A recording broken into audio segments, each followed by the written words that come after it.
Daddy, are we sleeping at your work again? The question came from somewhere near Nathan Brooks' left shoulder, mumbled into the damp fabric of his jacket by a 6-year-old who should have been home in bed hours ago.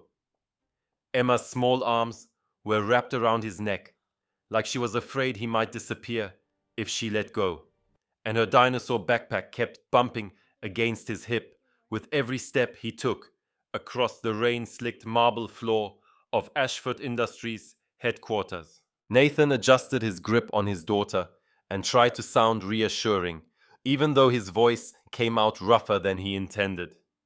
"Just for a little while, sweetheart. Daddy has some work to finish, and then we will go home and I will make you pancakes in the morning. The good kind with the chocolate chips."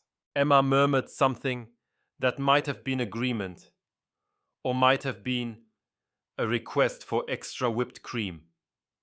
And then her head dropped back against his shoulder as sleep reclaimed her. Nathan stood still for a moment in the middle of that vast, empty lobby, feeling the weight of her small body against his chest and the weight of everything else pressing down on his shoulders like a physical force trying to drive him into the ground. It was 11 o'clock on a Tuesday night in late October, and the rain was coming down so hard against the floor-to-ceiling windows that it sounded like applause. Or maybe judgment. Nathan was too tired to tell the difference anymore. The fluorescent lights above him flickered once as he stepped into the elevator, casting strange shadows across the polished walls, and he caught a glimpse of his own reflection in the mirrored surface. The man staring back at him looked like a stranger.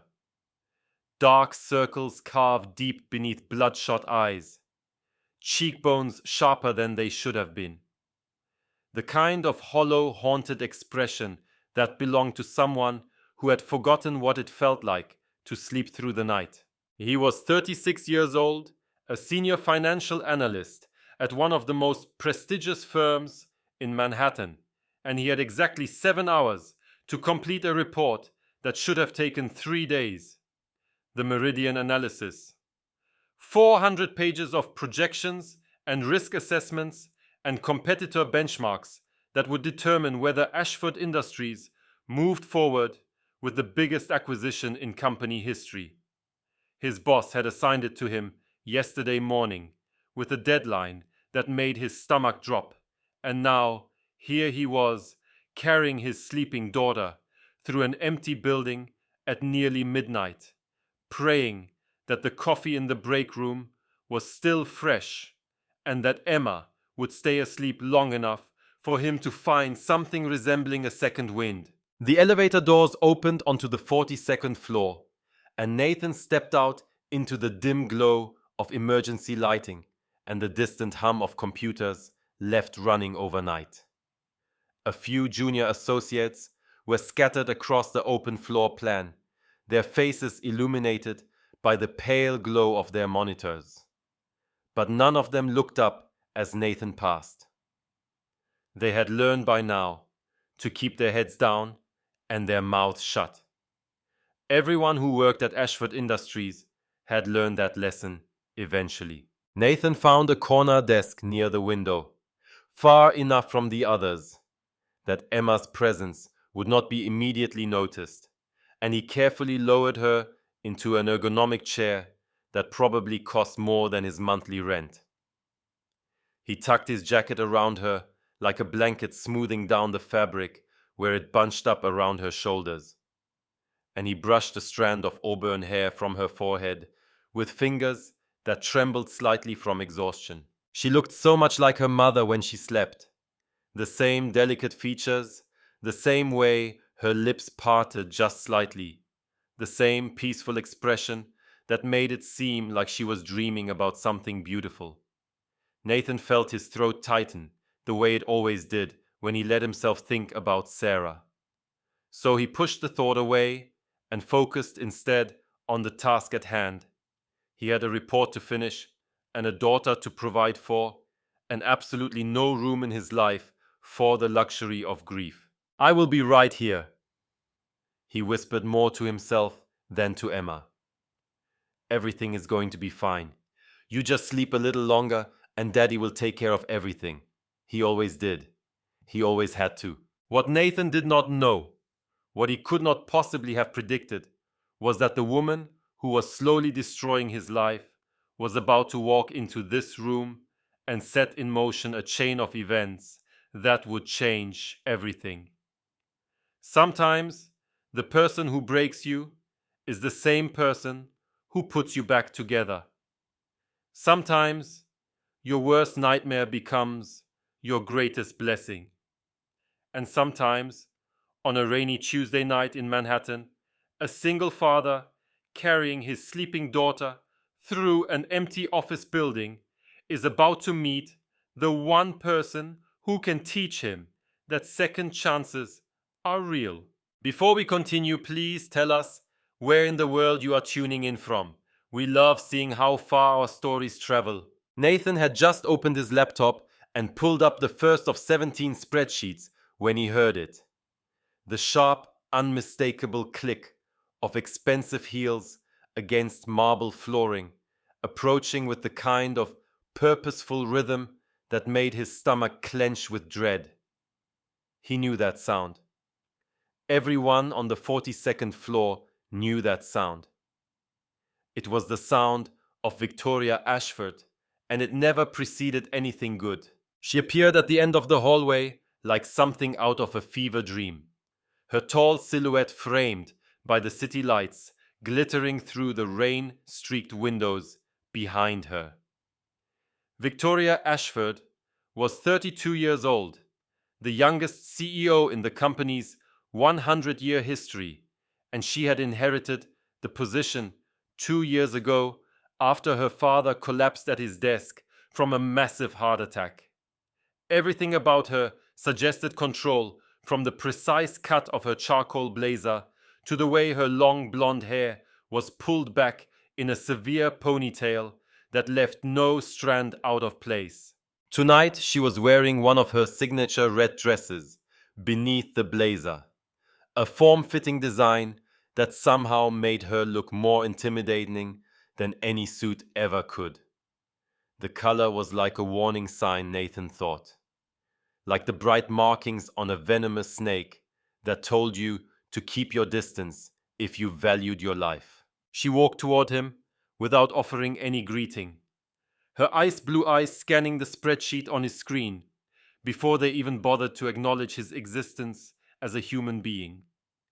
She held her tablet in front of her chest like a shield against the world, and when she finally spoke, her voice carried absolutely no warmth whatsoever.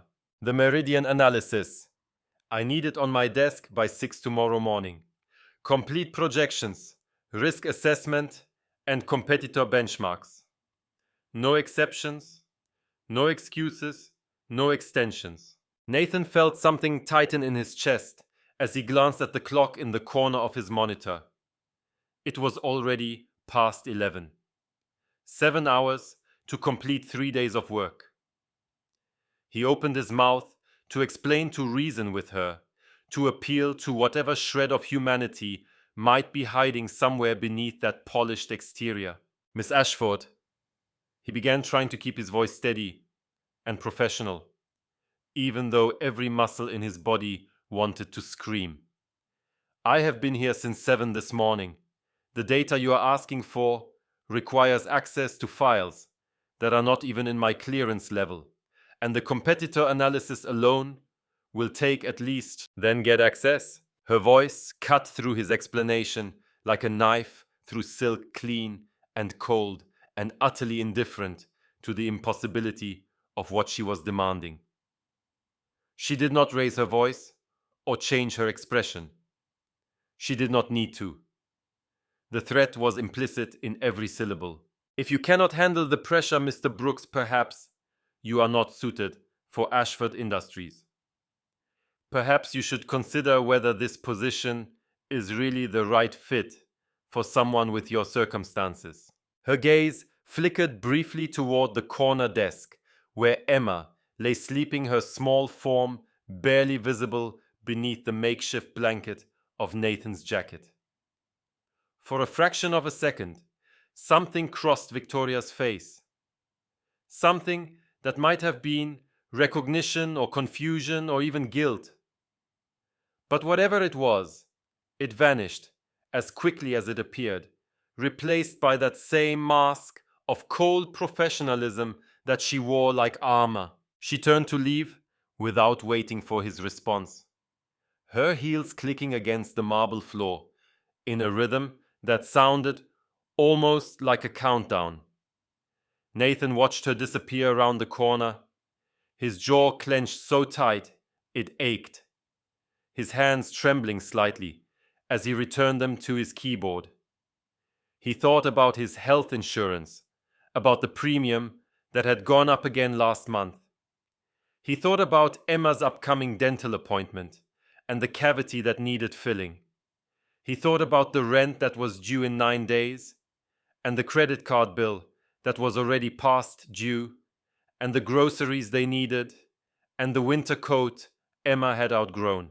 He thought about all the promises he had made to his daughter, and all the ones he had made to himself, back when he still believed that working hard and doing the right thing was enough to guarantee a decent life. Back before he understood that the world did not care about hard work or good intentions. The world only cared about results, and the people at the top only cared about themselves. Nathan took a deep breath and began typing. He did not stop. The hours crawled by like wounded animals, each minute lasting longer than the one before. And somewhere around 2 in the morning, Nathan found himself staring at his daughter's sleeping face instead of the spreadsheet on his screen. Emma had shifted in her sleep, turning toward him like she could sense his attention even in her dreams, and the movement had caused the jacket to slip down from her shoulder, revealing the faded purple t-shirt she had insisted on wearing because it had dinosaurs on it, and dinosaurs were her favorite thing in the whole world. She looked so peaceful lying there, so innocent and trusting, and completely unaware of the weight her father carried every single day just to keep them both afloat. Looking at her now, Nathan could not help but think about Sarah, about the life they had planned together, about all the things that were supposed to be different. They had met in college, Nathan and Sarah, during a statistics class that neither of them had wanted to take, but both of them needed to graduate. She had been sitting 2 rows ahead of him, her auburn hair catching the light from the window. And when she turned around to ask if he had an extra pencil, Nathan had felt something shift in his chest that he would not fully understand until years later. They studied together that semester, then dated, then moved in together, then got engaged on a rainy afternoon in Central Park when Nathan got down on one knee in a puddle because he could not wait another second to ask her to be his wife. Emma was born 3 years after the wedding on a Tuesday morning in April when the cherry blossoms were blooming outside the hospital window. Nathan had held his daughter for the first time, with tears streaming down his face, and Sarah had laughed at him from the hospital bed with that beautiful, exhausted smile that made him fall in love with her all over again. "We made a person," she had said, her voice hoarse but filled with wonder. "Look at her, Nathan. We made the most perfect person in the world." They had 4 years together as a family. 4 years of bedtime stories and birthday parties and Sunday morning pancakes. 4 years of watching Emma grow from a tiny bundle of needs into a walking, talking, laughing little person with her mother's hair and her father's stubborn chin. 4 years of happiness that Nathan had assumed would last forever because he had not yet learned that nothing good ever does. The accident happened on a Thursday evening in March, 2 years ago, this coming spring. Sarah had been driving home from the grocery store, taking the same route she always took when a drunk driver ran a red light and slammed into the driver's side of her car at 45 miles per hour. The doctors told Nathan later that she probably had not felt anything, that the impact had been so severe that death would have been instantaneous. But he never knew if they were telling the truth or just trying to make him feel better. He had been at work when he got the call, sitting at his desk on the 42nd floor of this very building, staring at a spreadsheet, just like the one he was staring at now, when his phone rang and a voice he did not recognize told him that his wife had been involved in an accident and he needed to come to the hospital immediately. Nathan remembered running to the elevator, remembered the cab ride that seemed to last forever, remembered bursting through the emergency room doors with his heart pounding so hard he thought it might explode. But he did not remember what came after. His mind had blocked out those hours, those first terrible moments when the doctor had told him that Sarah was gone and there was nothing anyone could have done. What he remembered instead was coming home to an empty apartment at 3 in the morning and finding Emma asleep in her bed, watched over by the neighbor who had answered his frantic phone call. He remembered sitting on the floor of Emma's room and watching her breathe, counting each rise and fall of her small chest like a prayer, because she was all he had left, and he could not lose her too. The weeks after Sarah's death were a blur of funeral arrangements and legal paperwork and conversations with people who kept telling him how sorry they were, as if their sorrow could bring his wife back or make their daughter stop asking when mommy was coming home. Emma had been 4 years old. She did not understand. Death did not understand permanence. Did not understand why the person she loved most in the world had simply vanished and was never coming back.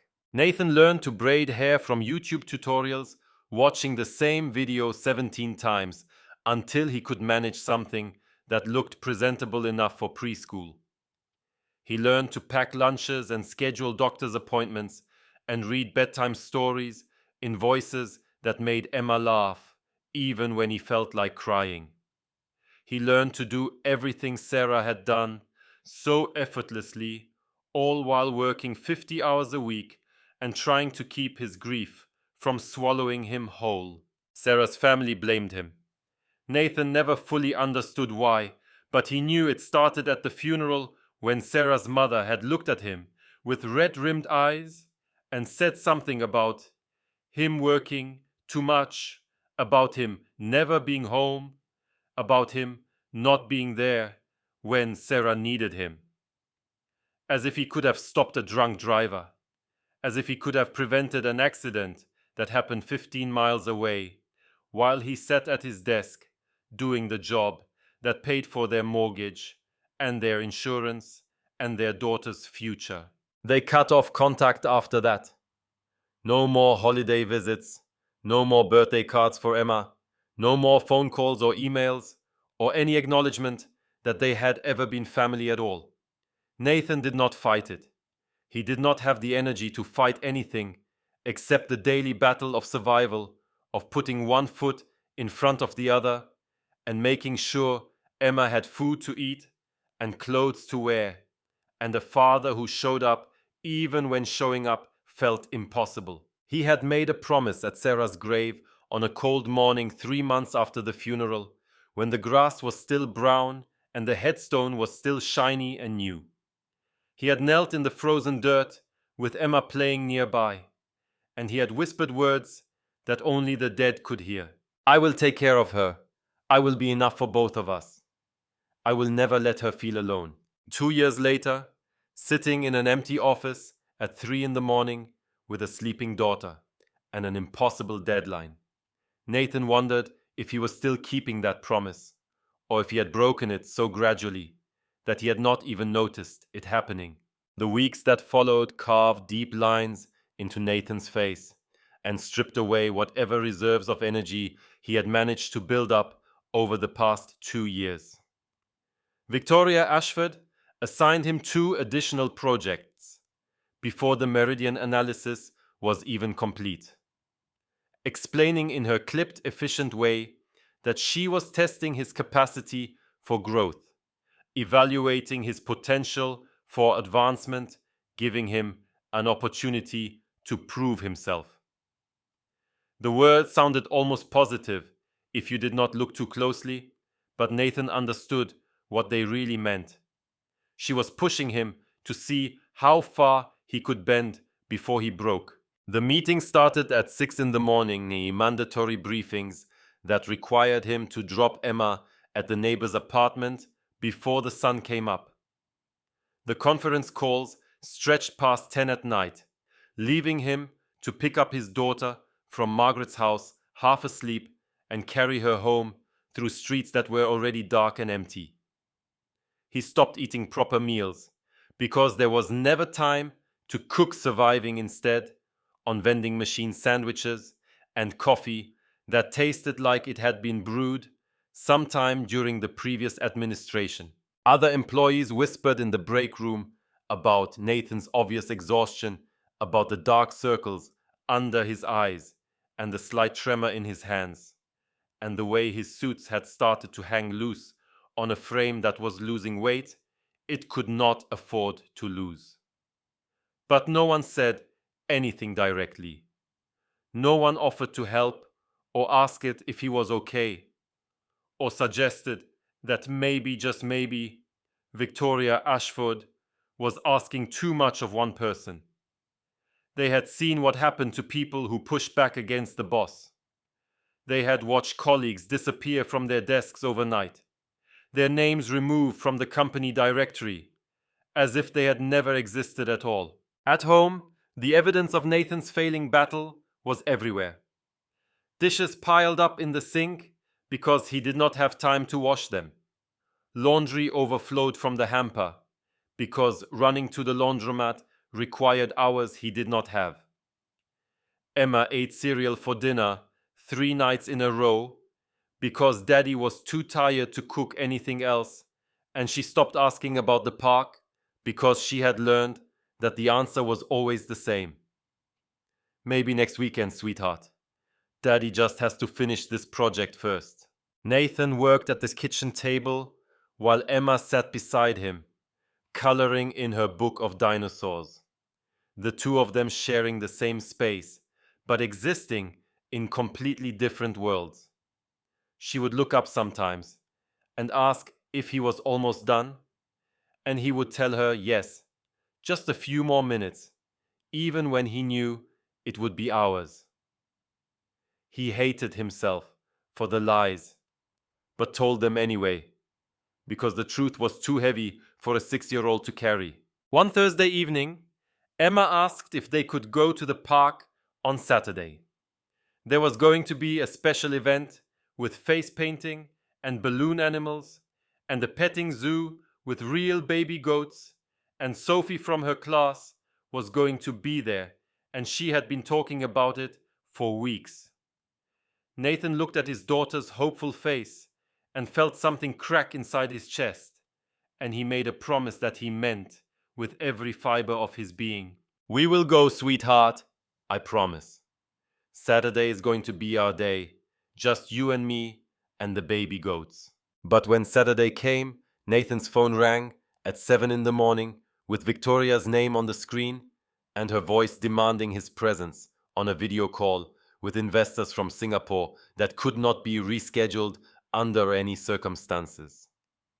He spent the entire day in his home office, with the door closed, speaking to people on the other side of the world about numbers that meant nothing to him, while Emma sat in the living room watching cartoons alone. She did not complain. She did not cry or throw a tantrum or demand that he keep his promise. She just sat there on the couch with her stuffed rabbit in her lap, staring at the television screen with eyes that had learned not to expect too much from the adults in her life. When Nathan finally emerged from his office at 4 in the afternoon, the park event was over, and Emma was asleep on the couch with tear tracks dried on her cheeks. The autumn festival was supposed to be different. Nathan had circled the date on the calendar 3 months ago, back when his workload was still manageable and weekends still belonged to him and his daughter. It was Emma's favorite event of the year, a celebration at the community center with pumpkin painting and hay rides and caramel apples that dripped sticky sweetness down your chin when you ate them. She had been talking about it for weeks, describing in elaborate detail all the things she was going to do and see and eat. She had picked out her costume herself, a purple witch's hat and a cape covered in silver stars that sparkled when she twirled around the living room, practicing her trick-or-treating voice. Every night before bed, she would ask how many days until the festival, and Nathan would count them down with her, savoring the excitement in her eyes. Because it was the same excitement Sarah used to have about holidays and special occasions. But the night before the festival, Victoria sent an email marked urgent, demanding a complete revision of the Thornton acquisition files. The work would take 12 hours at minimum, and the deadline was Monday morning, and Nathan knew with absolute certainty that he could not do both. He could not take his daughter to the festival and finish the revision. He could not be a good father and a good employee at the same time. Victoria Ashford had made sure of that. He tried to explain it to Emma, kneeling beside her bed while she clutched her witch's hat and stared at him with eyes that seemed far too old for her 6-year-old face. He told her that sometimes grown-ups had to make difficult choices, that he would make it up to her next year, that he was so sorry for breaking his promise. He said all the words that parents say when they are failing their children and hoping that love will be enough to fill the gaps. Emma did not cry. She simply turned away from him and faced the wall, pulling her blanket up to her chin like she was trying to disappear. And in the silence that followed, Nathan heard her whisper something so quietly that he almost missed it. "You always say that, Daddy." He worked through the night while she slept, and he worked through the morning while she ate cereal alone in the kitchen. And by the time the festival was over, he had finished the revision and sent it to Victoria with 3 hours to spare. But when he went to check on Emma, he found her sitting on her bed with her costume still folded neatly in her lap. Her eyes were red from crying, and she would not look at him when he tried to apologize. In that moment, Nathan understood something that had been building for weeks. Some things could not be fixed with apologies or promises. Some damage went too deep for words to reach. Friday afternoon arrived with the kind of grey overcast sky that seemed to press down on the city like a weight. Nathan sat in Victoria Ashford's office for a briefing on the Henderson merger that was supposed to take 30 minutes and stretched instead into 4 excruciating hours. She talked at him about acquisition strategies and market valuations and projected returns on investment. Her voice never wavering from that same cold professional tone that made him feel like a machine rather than a person. The office was exactly what you would expect from someone like Victoria. Floor-to-ceiling windows, looking out over Central Park, where the autumn leaves were putting on their final show of color before winter stripped them away. Expensive artwork on the walls, the kind of abstract paintings that probably cost more than Nathan would earn in a decade. Awards and certificates displayed on shelves behind her desk, evidence of a career built on the backs of people like him. When she finally dismissed him, the clock on the wall read nearly 6 in the evening, and Nathan was already calculating how late he would be picking up Emma from Margaret's apartment. But before he could stand, Victoria added one more thing. I need additional documentation for the Henderson file by Monday. The due diligence reports, the environmental assessments, and a complete analysis of the target company's pension obligations. You should plan to work through the weekend. She said it casually, almost as an afterthought, like she was asking him to pick up coffee on his way to the office, rather than demanding that he sacrifice another 2 days of his daughter's childhood. Nathan looked at her across the vast expanse of her mahogany desk, at the expensive art on her walls, and the awards on her shelves, and the absolute certainty in her ice blue eyes, and something inside him finally snapped. No, the word came out before he could stop it, before he could calculate the risks, or consider the consequences, or remind himself that this job was the only thing standing between his daughter and poverty. It just came out simple and clear and definite, hanging in the air between them like a challenge. Victoria's expression did not change, but something shifted behind her eyes. Some recalculation of the assumptions she had made about who he was and what he would tolerate. She was not accustomed to hearing that word from anyone, least of all from an employee whose entire livelihood depended on her approval. I cannot do it. Nathan continued, his voice steady, despite the fear that coiled in his stomach like a living thing. I have a daughter who needs me. I have already missed her autumn festival, her parent-teacher conference, and 3 bedtimes this week alone. I am not missing anything else. The silence that followed was the loudest thing Nathan had ever heard. He could feel his heart pounding against his ribs, could feel sweat beading on the back of his neck, could feel every cell in his body screaming at him to take it back, to apologize, to do whatever it took to keep his job and his insurance and his ability to provide for Emma. But he did not take it back. He sat there in that expensive chair, in that intimidating office, and he held Victoria Ashford's gaze without flinching. I see, she said finally. We will discuss this on Monday. She did not sound angry. She did not threaten him, or raise her voice, or remind him how easily he could be replaced. She just looked at him with that same assessing gaze, like she was seeing something she had not noticed before and was not quite sure what to make of it.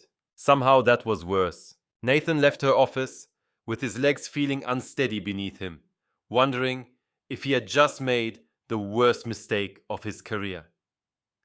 But as he rode the elevator down to the lobby, as he walked out into the cold October air and hailed a cab to take him to his daughter, he felt something else too.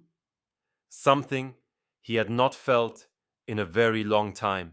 He felt like himself again, like the man Sarah had married and Emma deserved, like someone who still had limits that could not be crossed no matter how high the cost of defending them. Emma was waiting for him at Margaret's apartment with a drawing she had made, 3 stick figures standing under a yellow sun with their hands linked together.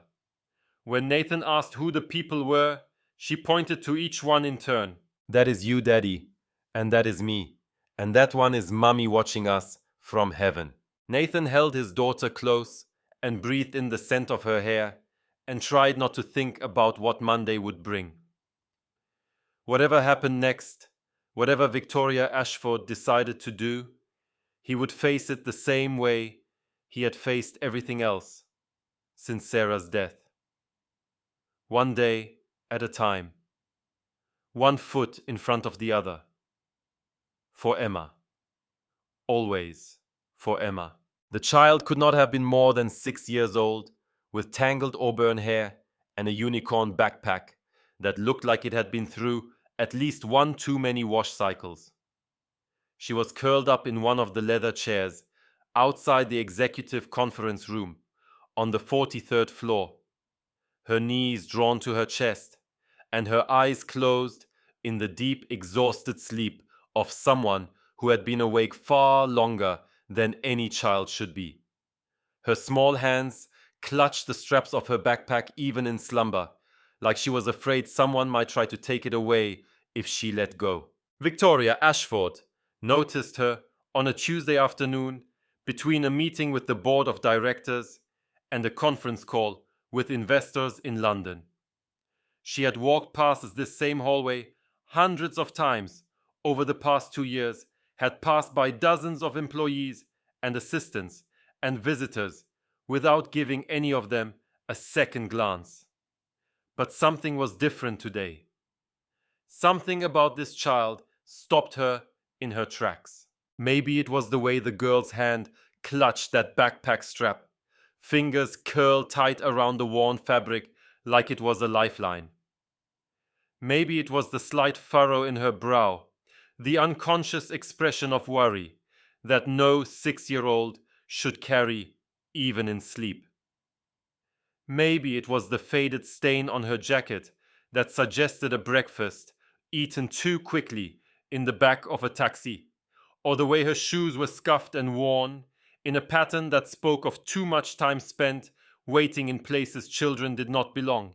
Victoria stood in the middle of that hallway for nearly a minute watching. She did not know why she was watching.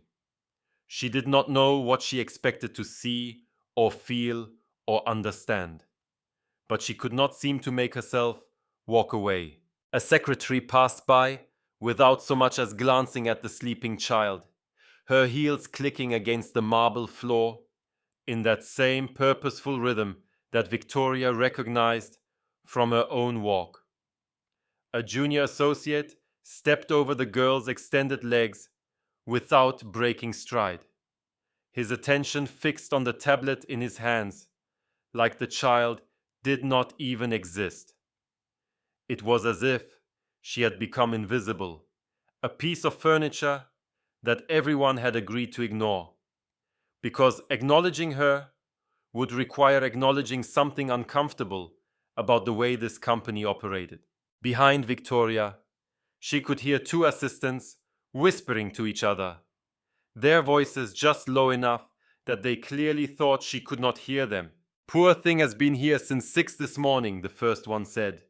"Her dad is in the Thornton Review. You know how those go?" "Someone should call child services," the other replied. "It is not right bringing a kid to a place like this. She should be in school or at home or anywhere but sleeping in a chair outside a conference room." "Tell that to Ashford," the first voice said, and Victoria felt the words land somewhere deep in her chest. "She's the one working him to death." The assistants moved on, still whispering, completely unaware that their boss had heard every word. Victoria remained frozen in the hallway, staring at the sleeping child, feeling something crack open inside her that she had not even known was there. The words echoed in her mind like an accusation. Working him to death. Was that what she was doing? Was that what she had become? Victoria turned and walked back to her office, without speaking to anyone, her heels clicking against the marble floor in a rhythm that suddenly felt too fast, too sharp, too much like running away from something she did not want to face. That night alone in her penthouse apartment, overlooking the Hudson River, Victoria poured herself a glass of wine and stood by the window, watching the lights of the city flicker and dance below her. The apartment was everything money could buy, 12,000 square feet of polished marble and designer furniture and artwork that cost more than most people earned in a lifetime. It was beautiful and elegant and completely utterly empty. She had lived in this space for 2 years, ever since she inherited her father's company and his position and his corner office with the view of Central Park. In all that time, she had never once had a visitor who was not there for business. No friends stopping by for dinner, no family members sharing holidays, no romantic partners leaving toothbrushes in her bathroom or clothes in her closet.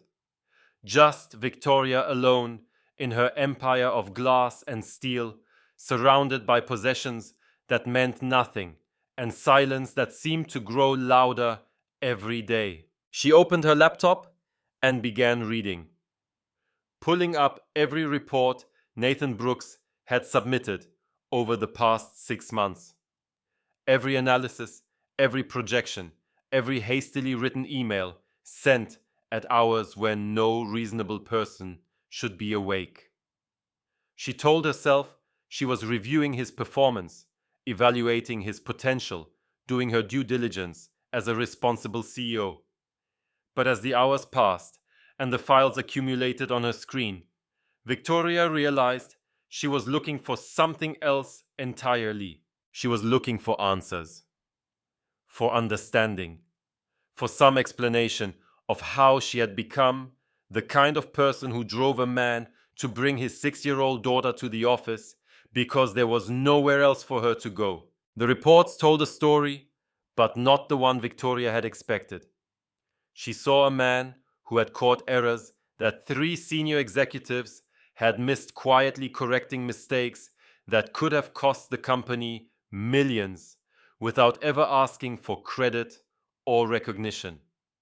She saw a man who had worked through holidays and weekends and his daughter's autumn festival without complaint, sacrificing everything he had for a company that gave him nothing in return but more demands and tighter deadlines. She saw herself reflected in those pages, and she did not like what she saw. The memories came unbidden, rising from the depths where Victoria usually kept them buried.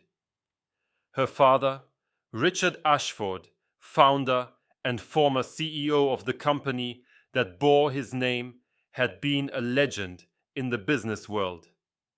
Brilliant, driven, utterly devoted to the empire he had built from nothing.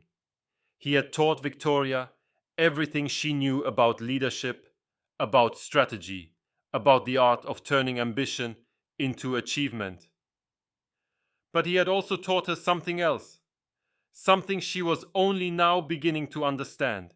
He had taught her that success required sacrifice. That sentiment was weakness. That the only thing that mattered was results, and anything that got in the way of results had to be eliminated without mercy or hesitation. Victoria had been 23 when her mother finally left, packing her bags after 30 years of marriage and walking out the door with nothing but a small suitcase and a look of profound exhaustion. She had tried to explain it to Victoria, tried to make her understand that loving Richard Ashford was like loving a hurricane, exciting and powerful and ultimately destructive. But Victoria had not understood.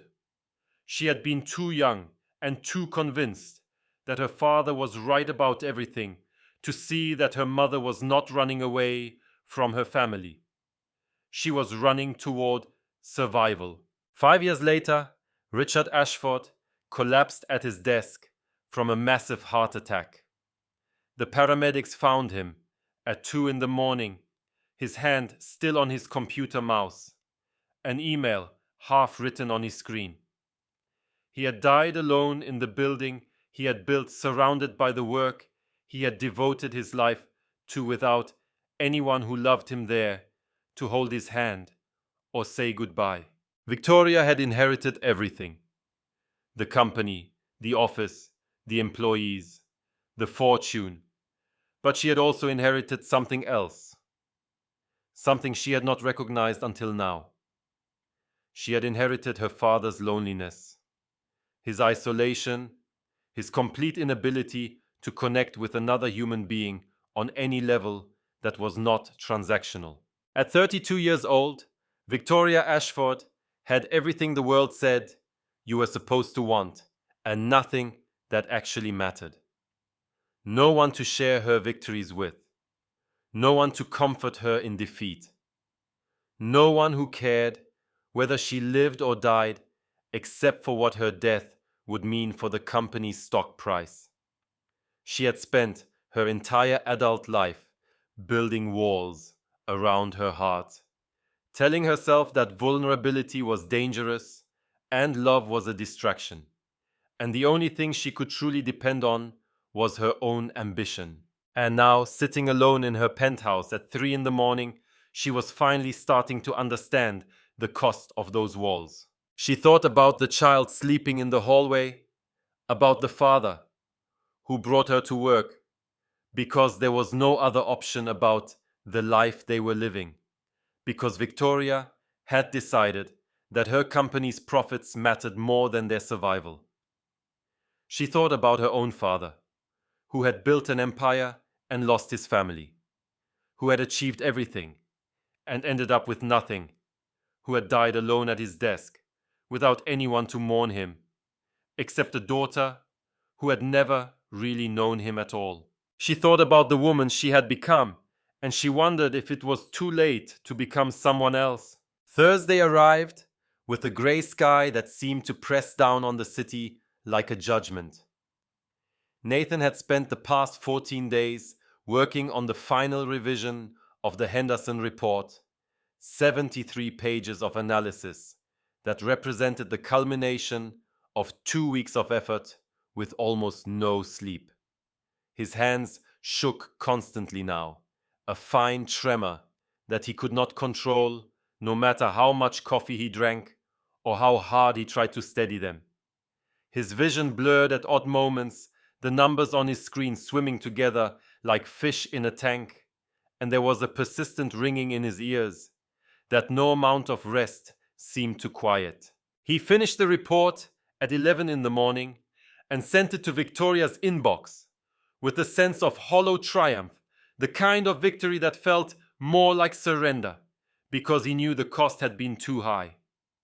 Then he gathered his things and prepared to go home to sleep, for the first time in what felt like forever, to hold his daughter and promise her that the worst was finally over.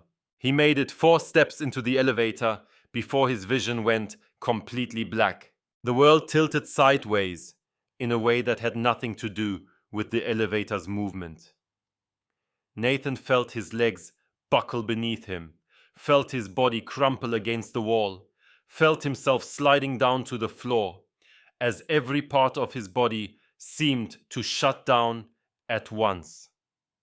The last thing he heard before consciousness slipped away was Emma screaming his name from somewhere very far away.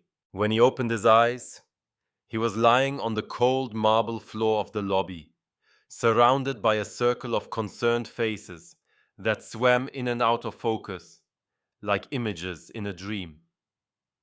Someone had loosened his tie and propped his head on a folded jacket. Someone else was calling for an ambulance, their voice urgent and frightened. And kneeling beside him, her designer red dress completely forgotten, her careful composure cracked wide open. For the first time since he had known her was Victoria Ashford.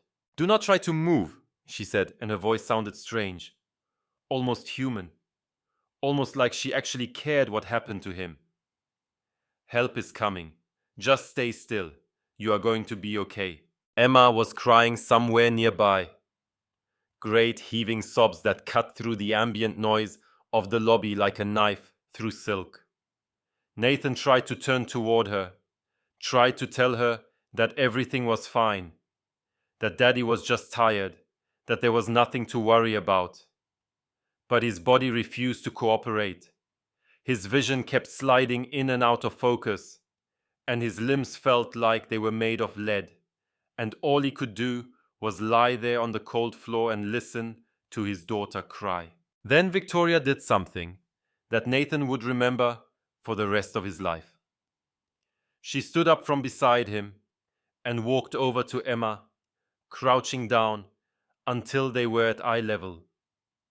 She did not touch the child or try to force comfort where none was wanted. She simply looked at her with those ice blue eyes and spoke in a voice that was softer than anything Nathan had ever heard from her before. "Your father is going to be okay," Victoria said quietly. "I promise you. I'm going to make sure of it." She reached out her hand, and Emma, desperate for any anchor in the storm of her fear, took it. Victoria led her back to where Nathan lay on the floor and stayed there until the paramedics arrived, her fingers wrapped around the small hand of a child she had never spoken to before that moment. Nathan watched them through his blurred vision, the billionaire CEO and his 6-year-old daughter, connected by nothing but Victoria's grip and Emma's trust. And in that moment, something shifted in his understanding of who Victoria Ashford really was and what she might be capable of becoming. The hospital room was small and white and smelled of antiseptic, with fluorescent lights that buzzed overhead and monitors that beeped at irregular intervals. Nathan spent 2 days there hooked up to machines that tracked his heart rate and blood pressure, and a dozen other measurements that the doctors used to explain what had happened to his body. Severe exhaustion, they called it. Complete burnout. The kind of total collapse that happened when a person pushed themselves past every reasonable limit and then kept pushing anyway, until their body simply refused to continue. His nervous system had essentially shut down, overwhelmed by stress and sleep deprivation and the accumulated weight of 2 years of grief and struggle. Emma stayed with Margaret, the retired teacher, who lived down the hall and had been helping out since Sarah's death. Nathan called her every few hours, listening to his daughter's voice on the phone, trying to sound strong and reassuring, even though he felt weaker than he had ever felt in his life. He promised that he would be home soon, that everything would be different now that he was so sorry for scaring her. On the second night, a nurse mentioned casually that someone had paid for his room to be upgraded to a private suite. The expensive one, she said, with a knowing smile, the one with the view and the good sheets. Nathan assumed it was a billing error, or maybe Margaret had somehow scraped together the money, and he was too tired to ask questions or investigate further. What he did not know was that Victoria had not slept since his collapse. She had spent the past 2 days pacing her penthouse apartment, staring at her phone, checking in with the hospital under a fake name to get updates on his condition. She could not stop seeing him crumple in that elevator, could not stop hearing Emma's terrified screams, could not stop thinking about the words she had heard her assistants whisper in the hallway, working him to death. Was that really what she had been doing? Was that really who she had become? She thought about her father's last words to her delivered in his hospital room 3 days before his heart finally gave out. He had been hooked up to machines, just like the ones monitoring Nathan, now his face grey and drawn, his voice barely above a whisper. The hardest part of leadership is not making decisions, he had told her. It is living with the consequences of those decisions, even when you cannot see them, even when they happen to people you will never meet, even when they destroy lives you did not know existed. At the time, Victoria had thought he was talking about business, about acquisitions and layoffs, and the sometimes brutal arithmetic of corporate success. But now she understood that he had been talking about something much more personal. He had been warning her about the path she was walking, the same path that had led him to die alone at his desk, with no one who loved him there to say goodbye. These were the consequences of her decisions. A man in the hospital, a child traumatized, a family she had nearly destroyed in her pursuit of numbers and metrics and the empty validation of professional success. Victoria stared at her reflection in the darkened window of her penthouse, at the woman who had inherited her father's empire and his isolation and his complete inability to see the human beings behind the spreadsheets. And for the first time in her adult life, she felt something crack open inside her that she had kept carefully sealed for as long as she could remember. She felt ashamed. Nathan was discharged on a Saturday morning with strict instructions to rest for at least 2 weeks and reduce his stress levels significantly. The doctor who delivered this advice was a kind-faced woman in her 50s who looked at him with genuine concern and told him that whatever he had been doing, it had almost killed him. She did not mince words or soften the truth. She told him that he needed to make changes, real changes, or the next collapse might be one he did not walk away from. Nathan nodded and signed the discharge papers and took a taxi back to his apartment in Queens. He did not know what he was going to do about his job or his bills or the impossible balance between providing for his daughter and being present in her life. He just knew that he needed to get home, needed to see Emma, needed to hold her and promise her that he was not going anywhere. She was waiting for him at the door of Margaret's apartment, her face pressed against the glass, watching for him with the same anxious intensity that she had watched for her mother in those first terrible weeks after the accident.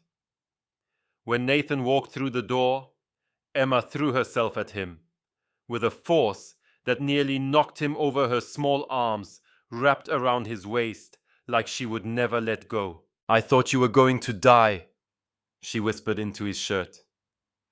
"Like Mommy did. I thought you were going to leave me all alone." Nathan knelt down and held his daughter, breathing in the scent of her hair, feeling her heartbeat against his chest. He made promises that he was not sure he could keep, promises about being more present and working less and never scaring her like that again. But even as the words left his mouth, he was thinking about the rent that was due in a week, and the medical bills that would start arriving soon, and the job that was probably already gone. He did not know how he was going to do it. He just knew that he had to try. The apartment was quiet after Emma fell asleep. The only sound the distant hum of traffic from the street below, and the occasional creak of the old building settling around them. Nathan sat in the darkness of his living room, too tired to read, too wired to sleep, his mind running through scenarios and calculations like a computer that could not be shut down. He thought about Victoria Ashford and wondered if she had already found his replacement. He wondered if his desk had been cleared out and his nameplate removed, and his 2 years of work for the company erased, as if he had never existed at all.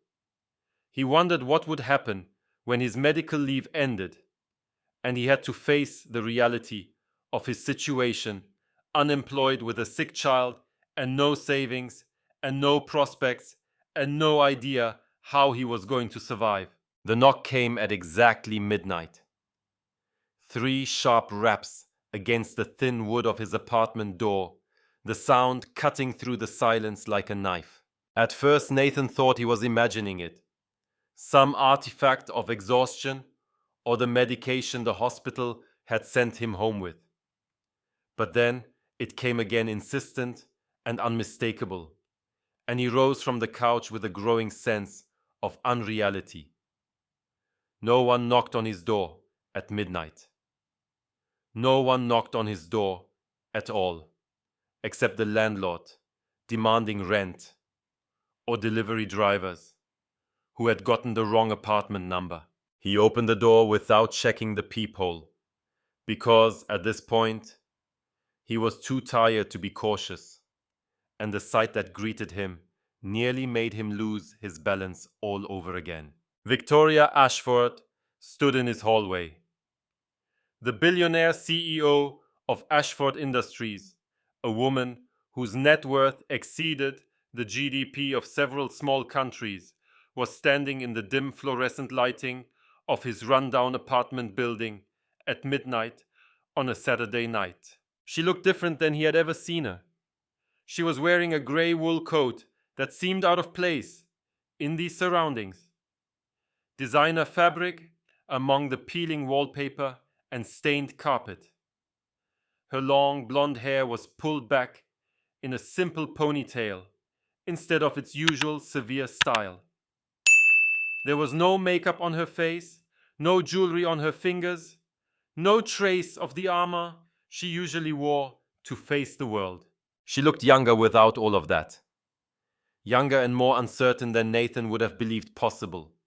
She looked almost human. "I know it is late," she said, and her voice was softer than he had ever heard it. "And I know I have no right to be here. But I could not wait until Monday. I could not let another day pass without saying what I needed to say." She stopped, took a breath, started again. Her hands were shaking slightly. Nathan noticed.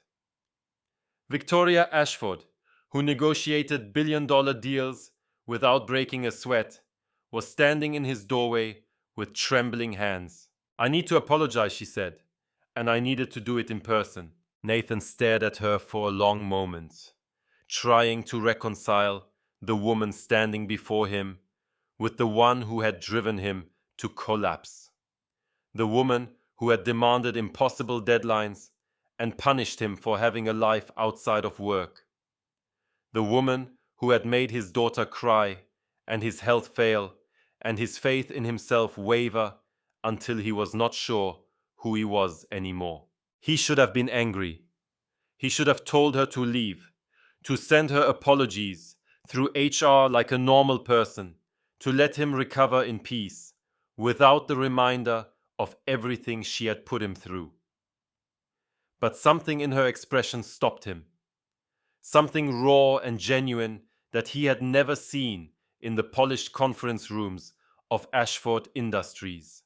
"It is midnight," he said. "I know. You're at my apartment. I know that too." Nathan looked at her for another long moment, at this impossible woman who had somehow found her way to his door in the middle of the night. And then, against every instinct of self-preservation he possessed, he stepped back and opened the door wider. "Then you had better come in." Victoria entered his living room like a visitor to a foreign country, her eyes moving slowly across the second-hand furniture and the crayon drawings taped to the refrigerator and the small mountain of medical bills piled on the kitchen counter. Nathan watched her take it all in. The reality of his life laid bare before someone who had probably never seen the inside of an apartment this small or this worn. In her hands, she carried a box wrapped in bright paper, something she held in front of her chest like an offering, like a supplicant approaching an altar with a gift for the gods.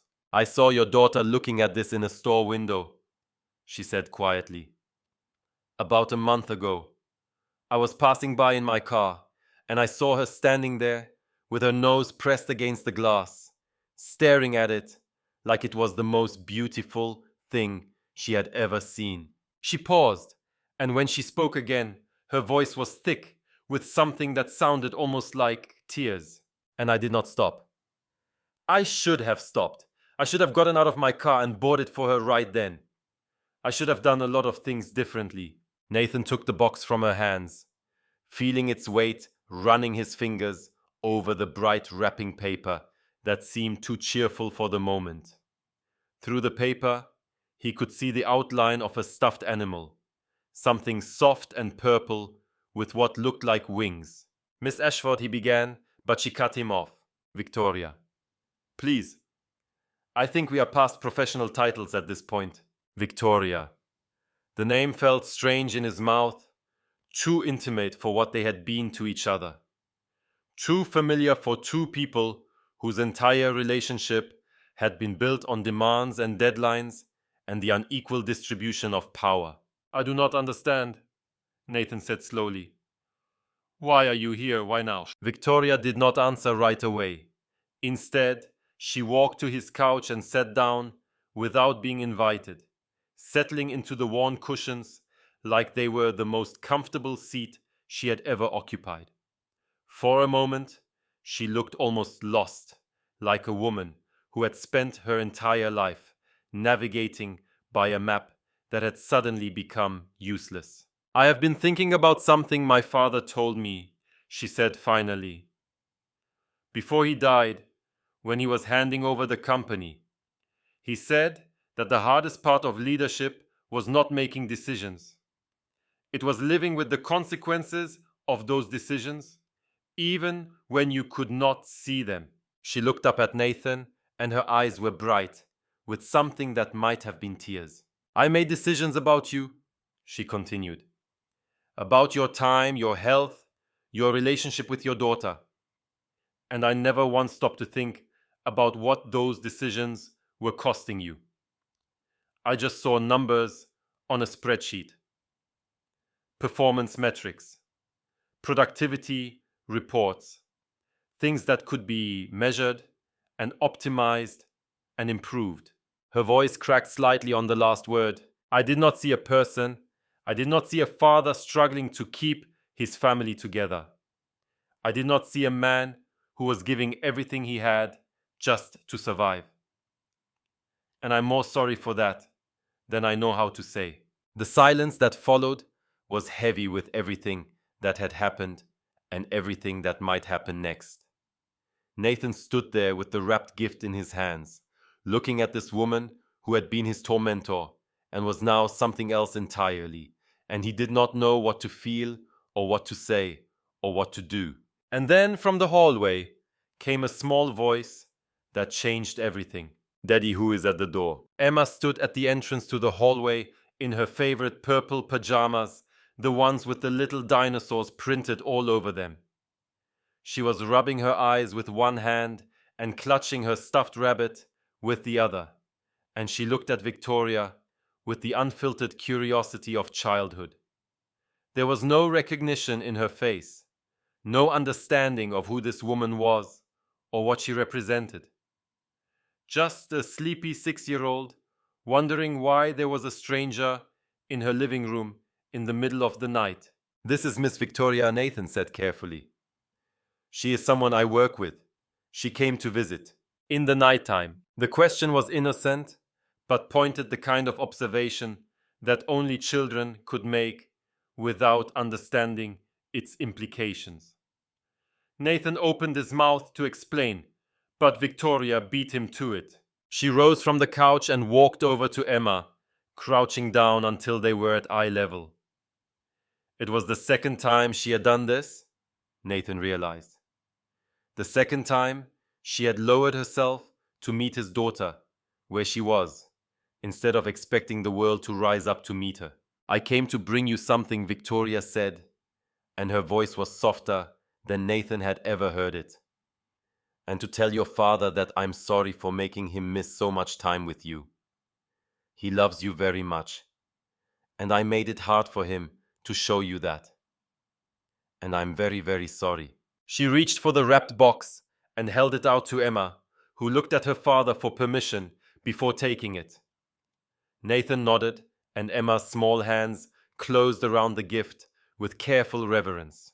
The paper came off in excited strips, revealing what lay beneath.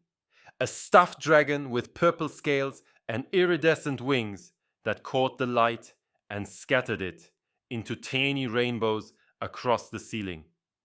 It was exactly like the one Emma had admired in the store window all those weeks ago. The one she had pressed her nose against the glass to see better. The one she had never expected to actually own. It is the dragon, Daddy. Emma's voice was barely above a whisper, filled with the kind of wonder that only children can feel. It is the dragon. She hugged it to her chest, and then she did something that surprised everyone in the room, including herself. She stepped forward and hugged Victoria too, her small arms wrapping around the billionaire's neck with the unself-conscious affection of a child who had not yet learned to be suspicious of kindness. Thank you, Emma, whispered into Victoria's hair. Thank you, Miss Victoria. Would you like to come inside and see my room? I have lots of other stuffed animals. I could introduce you. Victoria looked at Nathan over Emma's shoulder, a question in her eyes. He should have said no. He should have protected his daughter from this woman who had caused them so much pain. But there was something in Victoria's expression that made him hesitate, something vulnerable and hopeful that he had never seen before. He nodded. The next 2 hours were unlike anything Nathan could have imagined.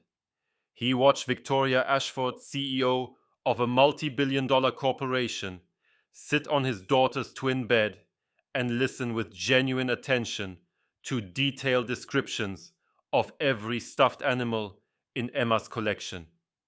He watched her examine crayon drawings with the same intensity she brought to quarterly financial reports, asking questions about Emma's artistic choices and praising her use of color. He watched her laugh at Emma's jokes.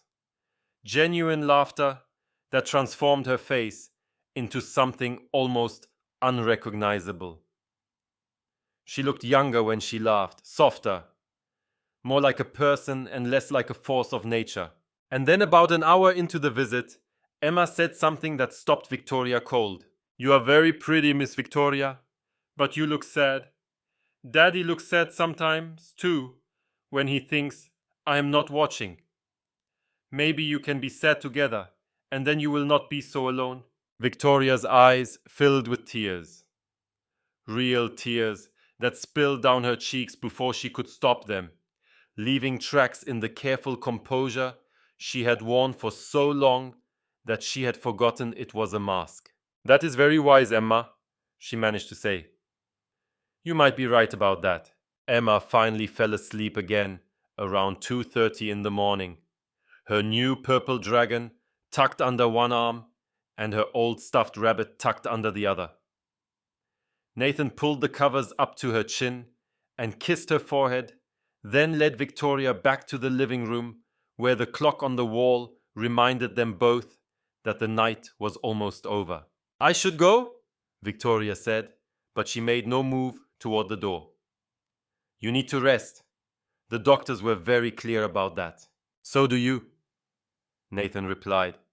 He sat down on the couch close enough to see the faint lines around her eyes, the vulnerability she usually kept so carefully hidden. "You look like you have not slept in days." "I do not remember the last time I really rested," Victoria admitted. "I have been running for so long that I forgot how to stop. There is always another deal to close, another meeting to attend, another crisis to manage.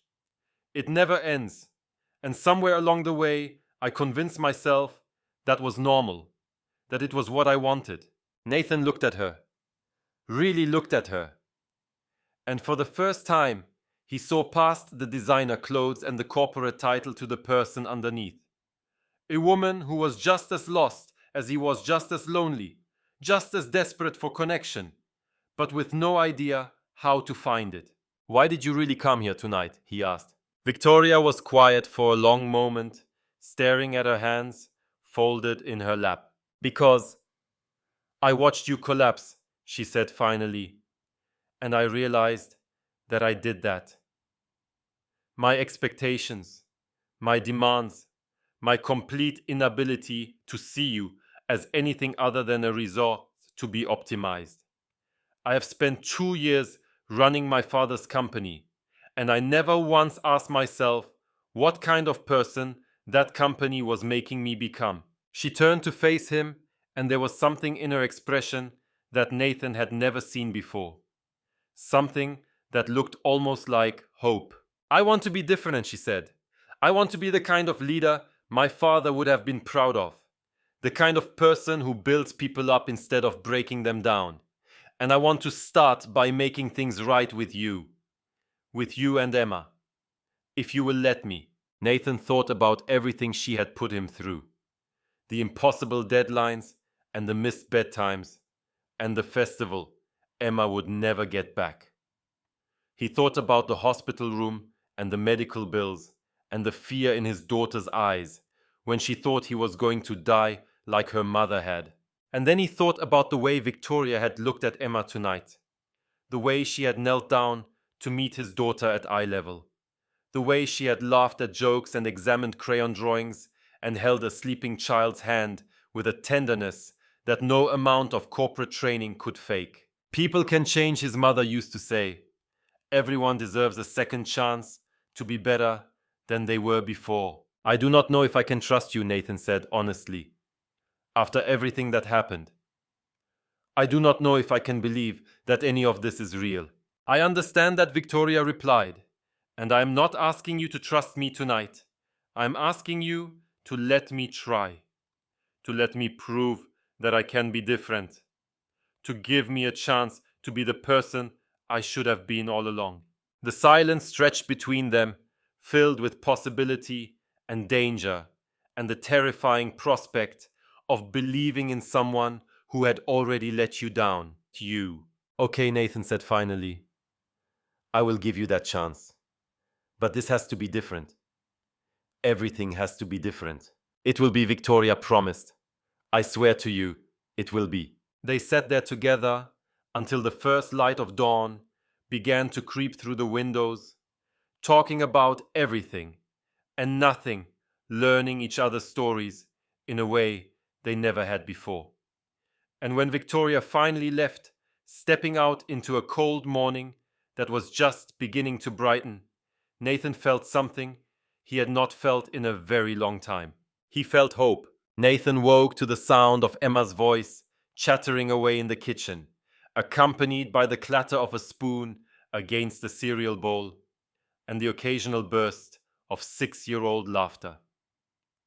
He lay in bed for a moment, disoriented, trying to reconcile the events of the previous night with the ordinary morning sounds filtering through his bedroom door.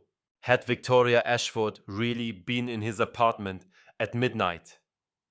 Had she really sat on his daughter's bed and examined crayon drawings and cried real tears when Emma told her she looked sad? It seemed impossible, like something from a dream or a hallucination brought on by his medication. But when Nathan finally dragged himself out of bed and shuffled into the kitchen, Emma greeted him with a flood of words that confirmed everything.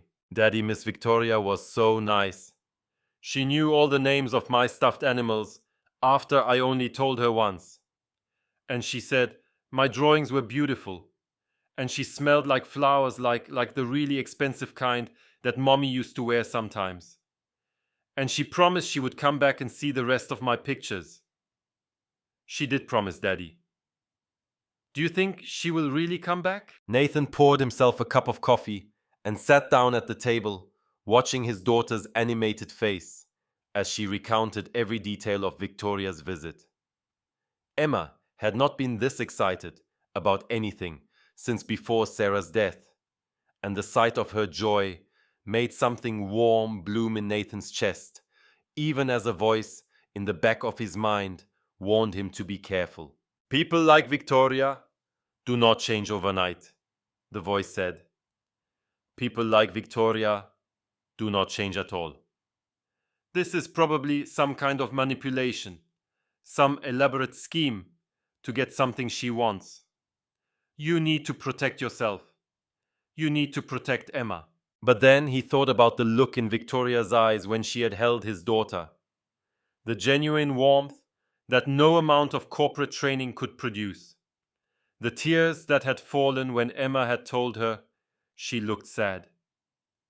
And he thought about his own exhaustion, his own inability to keep going the way he had been going. And he wondered if maybe, just maybe, they could help each other find a different path. His phone buzzed with a text message.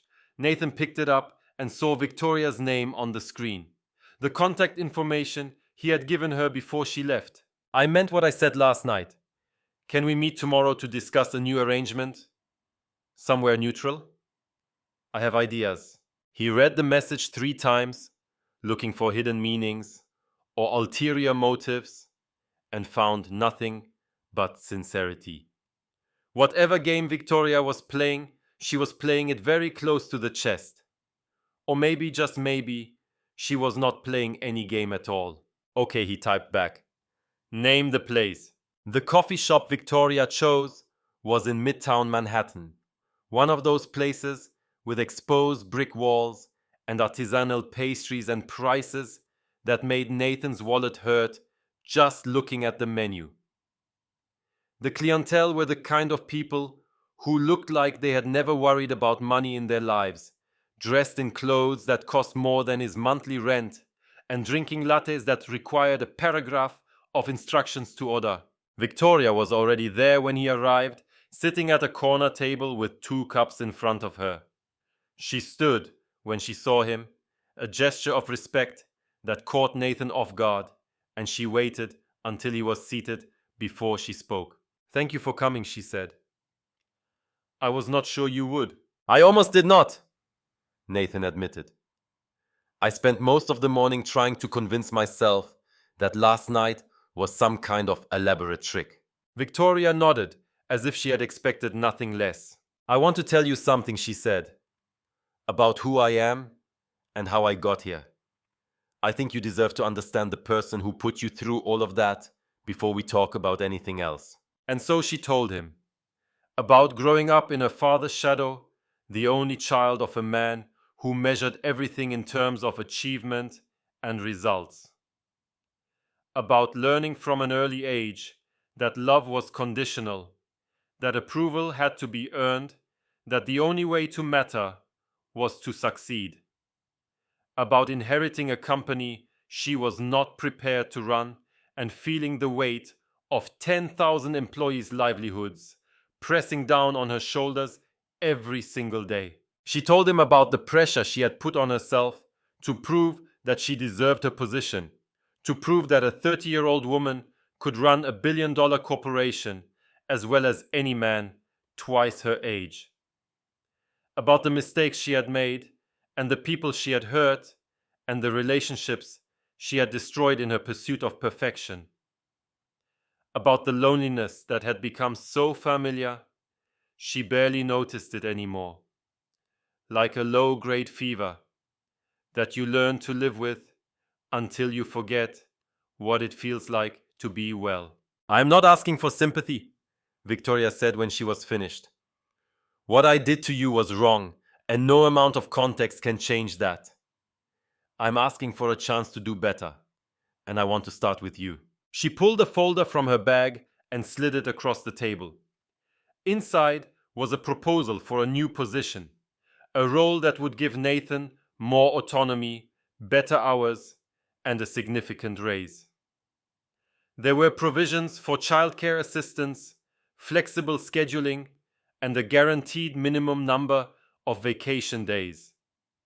There were protections against the kind of overwork that had nearly killed him, written into the contract, in language that could not be interpreted away. It was everything Nathan had ever wanted, and more than he had ever thought to ask for. "This is too much," he said, staring at the numbers. "This is not what I was expecting." "It is not enough," Victoria replied. "Not after what I put you through. But it is a start." Nathan looked up at her, searching her face for signs of deception or manipulation, and found nothing but sincerity. Nothing but a woman who was trying to make amends in the only way she knew how. "Why me?" he asked. "You have thousands of employees. Why focus all this energy on one analyst?" Victoria was quiet for a moment, considering the question. "Because you were the one who taught me that I was doing something wrong," she said finally. "When you corrected those errors in my report last month, you could have used them against me.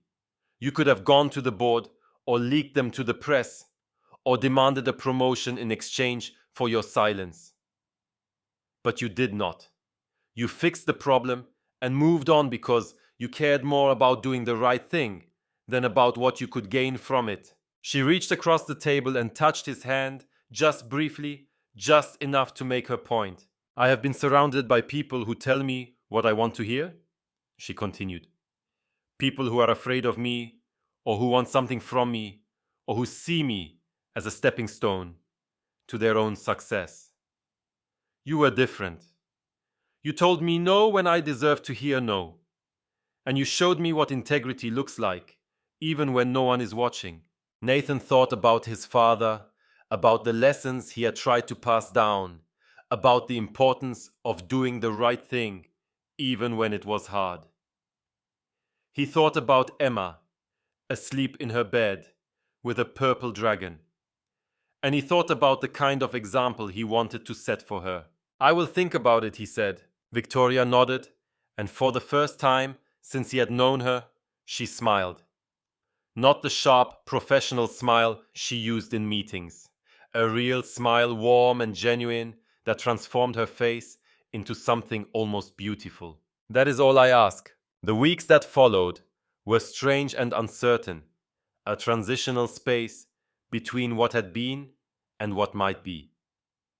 Nathan returned to work on a modified schedule, his hours reduced to something resembling normal, his workload manageable for the first time since he had joined the company. He picked Emma up from school in the afternoons and took her to the park on Saturdays and tucked her into bed every night without the weight of unfinished reports pressing against his chest. And Victoria changed too. She held fewer meetings and delegated more responsibilities. She started leaving the office before sunset, something the senior executives said had never happened in the company's history. She asked her employees about their families and actually listened to their answers. She remembered birthdays and anniversaries and the names of people's children. She apologized publicly for the culture of overwork she had created, standing in front of the entire company at a town hall meeting and admitting that she had been wrong. She announced new policies designed to protect her staff from the kind of burnout that had nearly killed Nathan, policies that guaranteed minimum vacation days and limited overtime hours, and required managers to actually care about the well-being of the people they supervise. Not everyone believed her transformation was real. Rumors circulated through the office like wildfire.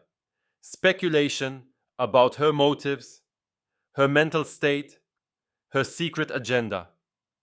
Some people whispered that she was having a breakdown. Others suggested that she was being blackmailed. A few even claimed that she and Nathan were having an affair, that the whole thing was just elaborate theater to cover up a workplace romance. Nathan tried to ignore the whispers, tried to focus on his work and his daughter, and the slow, careful rebuilding of his life. But the gossip wormed its way under his skin, making him question every interaction with Victoria. Every smile she gave him, every moment of kindness he had started to believe might be genuine. One afternoon, he went to her office and confronted her about it. "People are talking," he said, standing in her doorway. "About us. About what is really going on here." Victoria looked up from her laptop, and there was something in her expression that he could not quite read. "I know," she said. "I have heard the rumors. Does it bother you?" She considered the question for a moment, turning a pen over in her fingers. "What bothers me," she said slowly, "is that you might believe them. That you might think everything I have done was just manipulation or performance or some kind of elaborate game." She stood and walked around her desk, stopping a few feet away from him. "I do not care what anyone else thinks," Victoria continued. "I care what you think. And if you have started to doubt..." "I have not," Nathan interrupted. He was surprised to realize it was true. "I do not know why, but I have not." They stood there for a moment, the space between them charged with something that neither of them was ready to name. And then Victoria's phone buzzed, breaking the spell, and she turned away to answer it. Nathan walked back to his desk with more questions than he had come in with. The first time Victoria came to Nathan's apartment for dinner, Emma insisted on showing her every drawing she had ever made, every book she had ever read, every toy she had ever loved. Victoria sat on the floor of the living room and gave each item her full attention, asking questions and making observations that showed she was genuinely interested rather than just humoring a child. Nathan cooked dinner for the first time in months. actually cooked instead of just reheating something from a can or ordering takeout because he was too tired to stand at the stove. He made pasta with homemade sauce, following a recipe Sarah had taught him years ago. And when Victoria took her first bite and her eyes widened with genuine pleasure, he felt something warm spread through his chest. "This is delicious," she said. "I did not know you could cook." "I used to cook all the time," Nathan replied, "before everything got so busy, before I forgot how to be a person instead of just a productivity machine." The dinner became a weekly ritual. Victoria would come over on Wednesday evenings, bringing flowers for the table and small gifts for Emma that she swore she had just happened to see in a store window. They would eat together and talk about their days and help Emma with her homework. And afterwards, Victoria would stay to watch a movie or play a board game, or just sit on the couch and enjoy the feeling of being part of something. One Saturday afternoon, Victoria joined them at the park. She sat on a bench and watched Emma play on the swings, her face transformed by a smile that Nathan had never seen her wear at work. And then, when Emma ran off to explore the jungle gym, Victoria turned to him with tears in her eyes. "I never knew it could feel like this," she said quietly. "Being with people who want nothing from me except my presence, who are not trying to get something or impress me or use me as a stepping stone. Just being here watching her play it is the most peaceful thing I have felt in years." Nathan reached over and took her hand, and she did not pull away. The phone call started a few weeks later. After Emma went to sleep, Nathan and Victoria would talk for hours, their voices low and intimate in the darkness. They told each other stories about their pasts, about their fears, about the dreams they had given up, and the ones they still held close. Victoria admitted that she had never had a real relationship, that men always saw her money, or her power or her body before they saw her. "They see the red dresses," she said, with a bitter laugh. "They see the penthouse and the private jets and the unlimited expense account. They never see me." "I see you," Nathan said quietly. "Just you, the person underneath all of that, and she is worth knowing." The silence on the other end of the line stretched on for so long that Nathan thought he had said the wrong thing. But when Victoria finally spoke again, her voice was thick with emotion. "No one has ever said that to me before," she whispered. "No one has ever made me feel like I was worth knowing for anything other than what I could give them." A few days later, Emma asked Nathan a question that stopped him in his tracks. "Daddy, does Miss Victoria make you happy?" Nathan looked at his daughter, at her serious little face and her wise old eyes, and felt his heart clench in his chest. "Why do you ask, sweetheart?" "Because you smile different when she's here. Like you used to smile when Mommy was alive." Nathan did not know what to say. He did not know how to explain to a 6-year-old the complicated feelings that were growing inside him, the mixture of guilt and hope and fear that kept him awake at night. But before he could find the words, Emma spoke again. "It is okay to be happy, Daddy. Mommy would want you to be happy. She told me so in my dream." Nathan pulled his daughter into his arms and held her tight, and he let himself believe that maybe, just maybe, she was right. The call came on a Friday afternoon, 2 months after Nathan's collapse, and 6 weeks after Victoria's midnight visit. Emma was supposed to be at Margaret's house after school, the same arrangement they had used for years, and Nathan had no reason to think that anything was wrong until he called to check in, and no one answered. He called again and again, and then he called the school, and the secretary told him, in a voice tight with concern, that Emma had been picked up by a woman claiming to be her aunt. Nathan did not have a sister. Sarah's family had not spoken to him in 2 years. There was no aunt, no relative who would come to get Emma, no one who had any right to take his daughter from school. He was out of his office and into the elevator before he finished processing what he had heard. His heart was pounding so hard he could feel it in his throat. His hands were shaking so badly he could barely hold his phone. His mind was racing through every terrible possibility, every nightmare scenario, every worst case outcome that a parent can imagine. He called the police and filed a report with a voice that did not sound like his own. He called Margaret and discovered that she had never received. Emma had been waiting for her all afternoon without any idea that something was wrong. He called everyone he could think of who might know where his daughter was, and no one had any answers.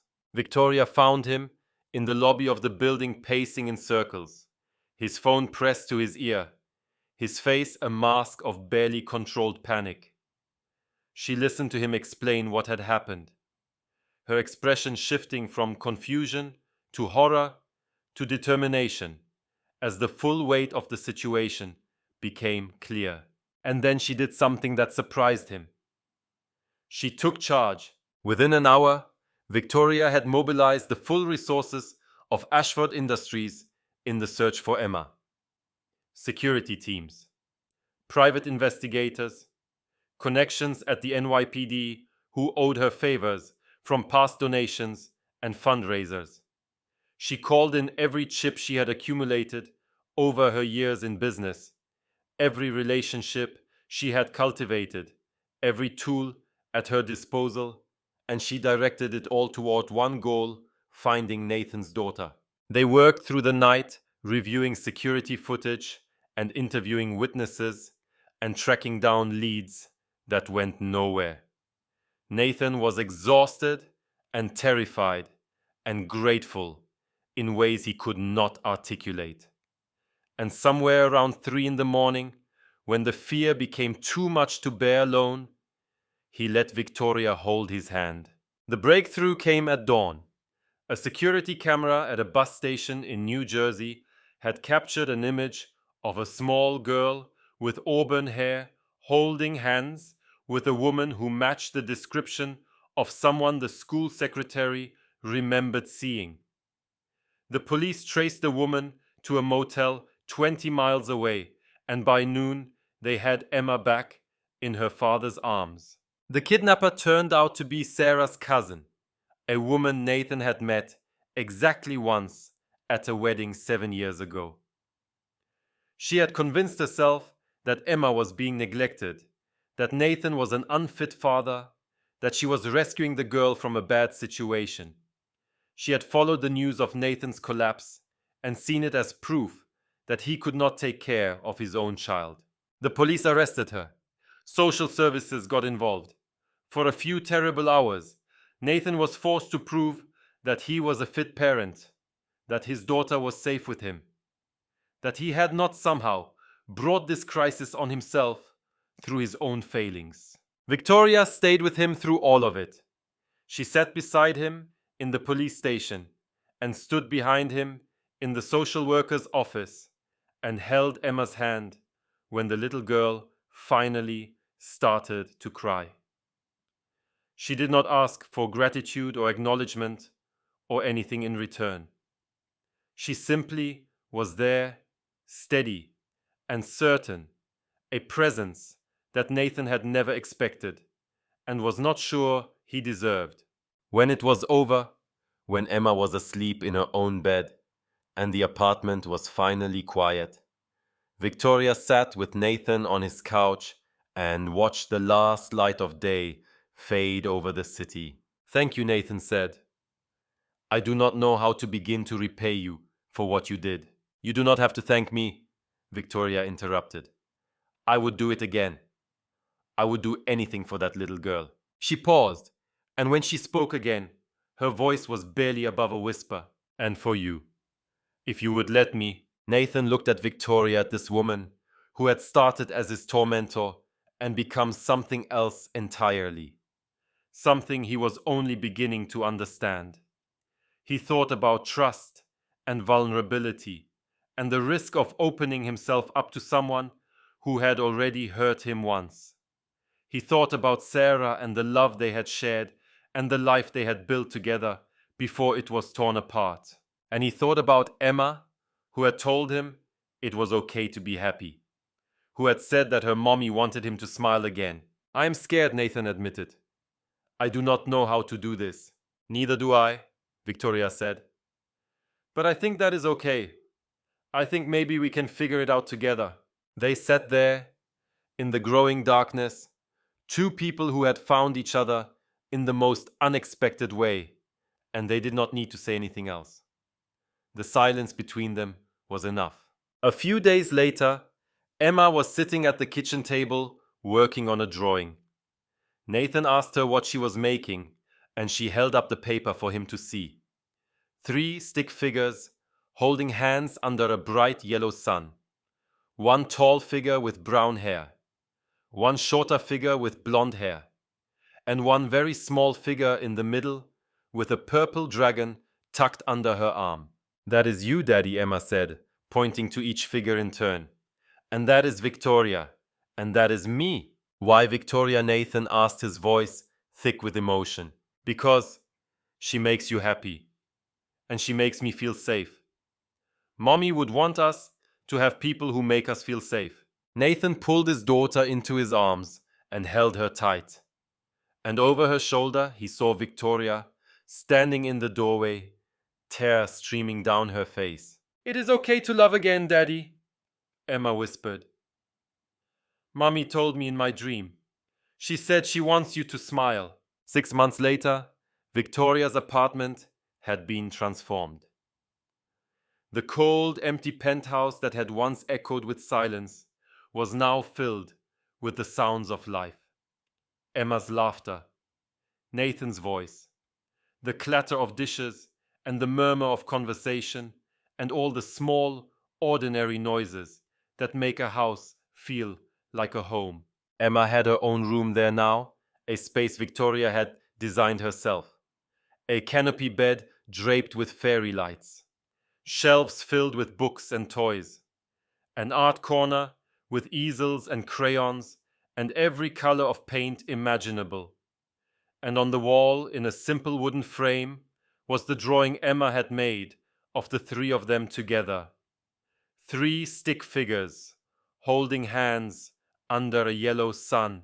After dinner one evening, while Emma explored her room and made plans for which stuffed animals would sleep in what positions, Nathan and Victoria stood by the window, watching the city lights sparkle below them. "I do not know what this is," Nathan said quietly. "What we are becoming. But I know that I want to find out." Victoria smiled, and it was the most beautiful thing he had ever seen. The smile of a woman who had finally learned that success meant nothing without someone to share it with. That power was empty without love. That the wall she had built around her heart had kept out the very thing she needed most. "So do I," she said. "However long it takes, whatever it looks like. I want to be here, Nathan, with both of you, if you will have me," he answered by taking her hand. Emma came running back from her room, her purple dragon clutched under one arm, and threw herself at both of them with the joyful abandon of a child who has finally found her place in the world. Victoria caught her, and Nathan caught them both, and they stood there together in the glow of the city lights, 3 people who had found each other against all odds. "Are we a family now?" Emma asked, her voice muffled against Victoria's shoulder. Nathan looked at Victoria. Victoria looked at Nathan. And they both knew the answer. "Yeah, sweetheart," Nathan said. "I think we are." Sometimes love arrives as your worst nightmare. A demanding boss who works you to collapse. A woman who seemed to care about nothing but numbers and results. Sometimes the person who breaks you becomes the one who puts you back together. And sometimes, if you are brave enough to give them a second chance, they become your home. Nathan Brooks learned that redemption is possible, that people can change, that the darkest chapters of your life can lead to the brightest beginnings. Victoria Ashford learned that success means nothing without someone to share it with, that vulnerability is not weakness, that the walls we build to protect ourselves can become the prisons that keep us from living. And Emma learned that families are not always the ones you are born into. Sometimes they are the ones that find you exactly when you need them most. Friends, if this story touched your heart, if it reminded you that second chances exist and that even the coldest hearts can learn to love, please hit that like button and subscribe to our channel for more stories that restore your faith in humanity. Share this video with someone who needs to believe that their story is not over yet. Your support means the world to us and helps us bring more heartwarming stories to you every week. And remember, no job, no success, no amount of money is worth more than the people who love you. Take care of yourselves and each other. We will see you in the next one.